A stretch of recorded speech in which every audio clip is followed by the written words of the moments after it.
రిజర్వేషన్లు ఉండాలి అని బలంగా నమ్మేటటువంటి వ్యక్తిని, అంగీకరించే వ్యక్తిని రిజర్వేషన్ వ్యతిరేకత నేను సమర్థించను కూడా. ఎందుకంటే ఇప్పటికి కూడా వివక్ష ఉంది. ఇప్పటికి కూడా కొన్ని వర్గాలు అందుకోవాలి అంటే ఖచ్చితంగా రిజర్వేషన్లు ఉండి తీరాల్సిందే.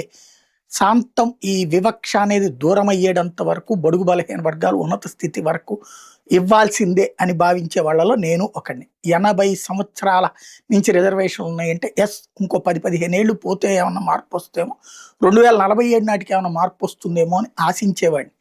కాబట్టి రిజర్వేషన్ నేను బలంగా సమర్థిస్తాను. కానీ కొన్ని చోట్ల రిజర్వేషన్ పేరుతో నియామకాలు అనేది మంచిది కాదు. ఇది చర్చ జరగాల్సిన అంశం. ఈవెన్ రిజర్వేషన్లు పొందుతున్నటువంటి వర్గాలు కూడా చర్చించుకోవాల్సిన అంశం. ఇప్పుడు ఒక పైలట్కి రిజర్వేషన్ కోటాలో సీట్ ఇచ్చి నువ్వు కానీ అంటే, లేదా అంటే దాంట్లో ఎక్స్పీరియన్స్ సాధించేస్తాడు అంటే ఆ తర్వాత ఏమవుతుంది? ఇప్పుడు డాక్టర్లకి, పీజీ డాక్టర్లకి 1 మార్క్ వచ్చిన వాళ్ళకి, 3 మార్కులు వచ్చిన వాళ్ళకి, లేదంటే గనక పాస్ కానటువంటి వాళ్ళని పాస్ చేయడం లాంటివి చేస్తే రేపు అతను చేసేది ఎవరి మీద ప్రయోగం? అతనికి ఏమీ రాని సందర్భంలో పేషెంట్కి అది చనిపోయేది.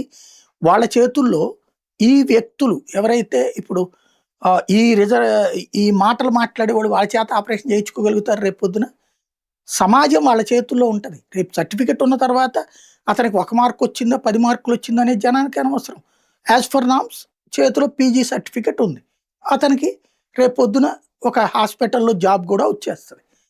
ఆ తర్వాత ఏంటి పరిస్థితి? ఏమవుతుంది? ఇది కదా కీలకమైనటువంటిది. ఎదగాలి వాళ్ళు కూడా.